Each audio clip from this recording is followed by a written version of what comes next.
A lot of times someone will approach me because they are either about to inherit a property or they have inherited a property and they're wondering what to do. What are the next steps to take? So I wanted to kind of talk about that. For everything you need to know about owning a property on Kauai, this is the channel you need to subscribe to. So please like and subscribe.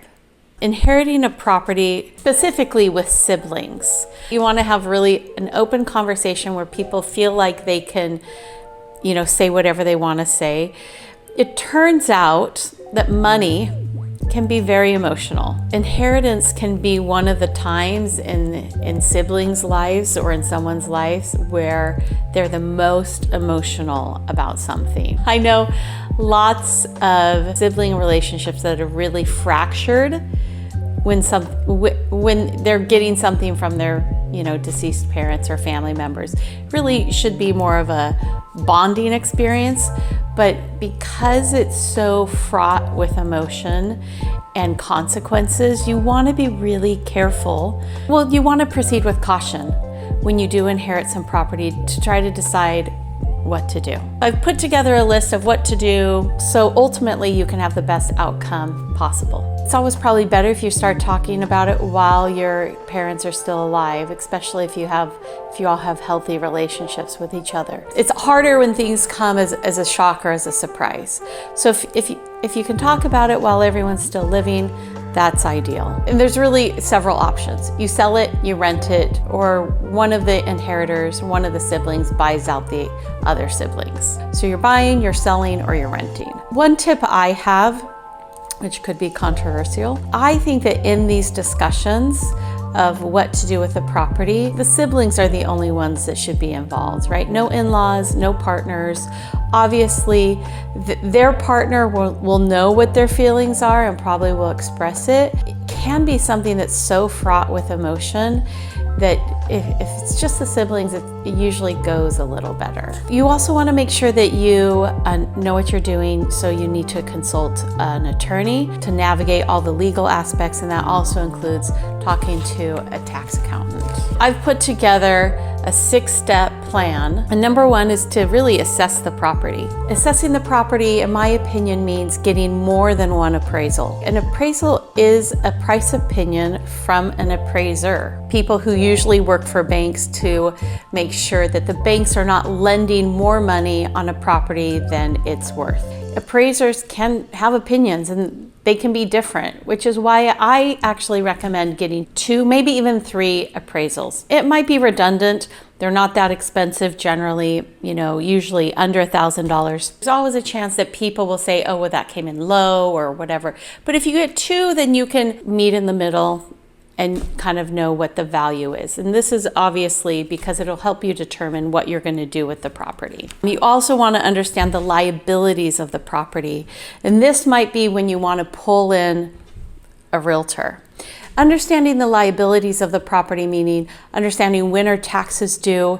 Is there some deferred maintenance on the property? It's not unusual, especially if it's been a primary residence, that there is quite a bit of deferred maintenance if someone has aged in their home, right? So you want to get aware of any tax implications, any maintenance issues that should be addressed right away. A really good example of why you want to talk to a local expert realtor is because, for example, on Kauai, we have properties with short-term rental licenses, and our short-term rental licenses are very regulated, and you have to reapply for them every year.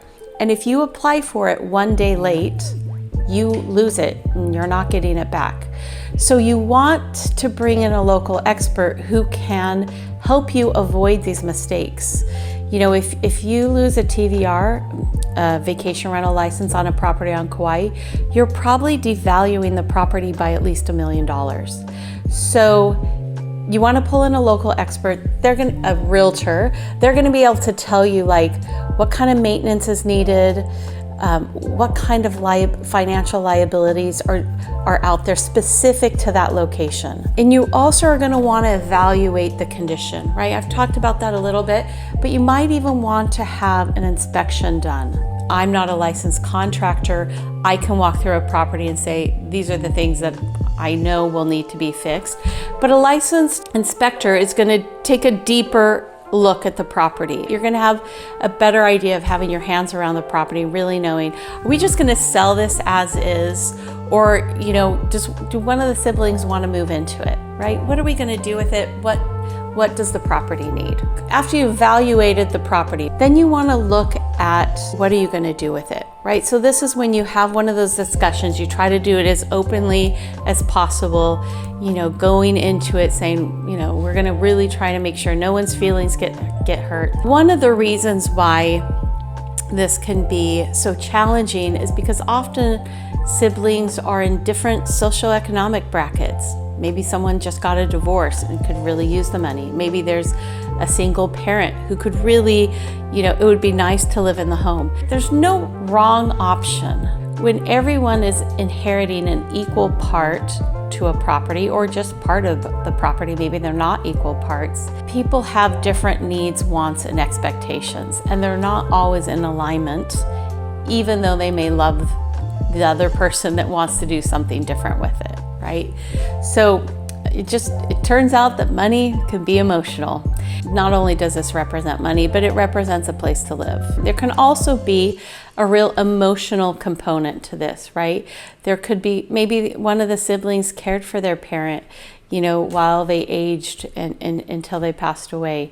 And maybe that sibling feels, some kind of way about the property.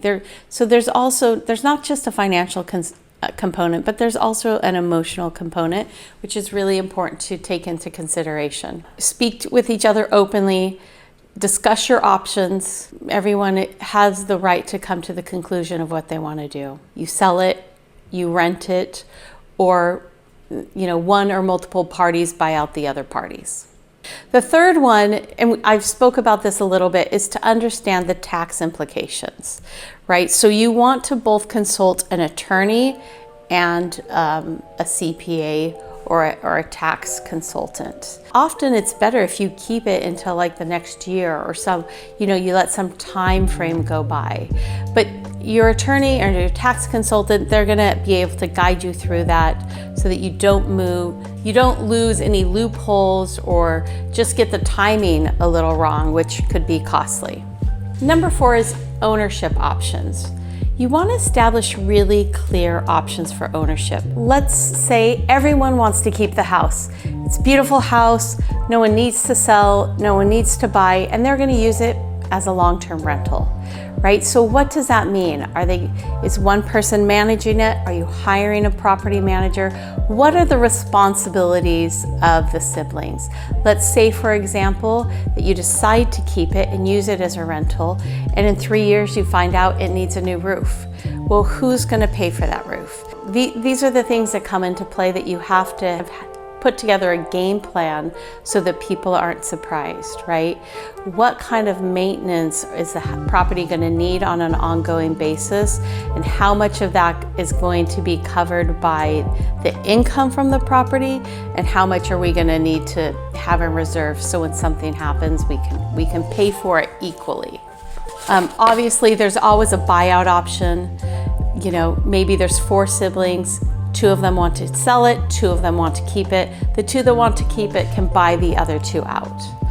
And then you can always sell the property, right? It's super common to sell the property because often people don't want the ongoing headache of managing a property that they don't live in, and they'd rather use the money for something else, maybe to buy a property they're going to live in. The 5th step is to decide on the management, right? If you're renting it, who's going to be the property manager? I recommend always getting a professional property manager and not having a sibling manage it, just because if they miss something, who's responsible for that? Is everyone responsible, or is just the sibling manager responsible?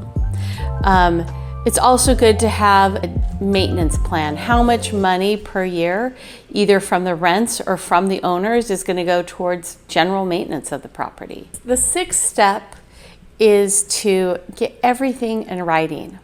At this point, you've managed a lot of emotional hurdles.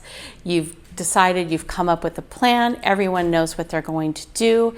Now you want to put it in writing, because the last thing you want is for siblings to come back later and say, I remember it this way and the other sibling remembers it another way. You want to make sure that what you're agreeing to is in writing and you have something to reference, so that if there are any questions in the future, you have a document to go back and look at. Inheriting a property can be one of the most stressful things, or one of the most stressful events, which is why estate planning is so important. If you can put a plan together before you lose your loved one, it helps things go so much smoother. If you've inherited a property and are considering selling, or if you have any other questions about Kauai real estate, please find my contact information in the link below. I'd love to help.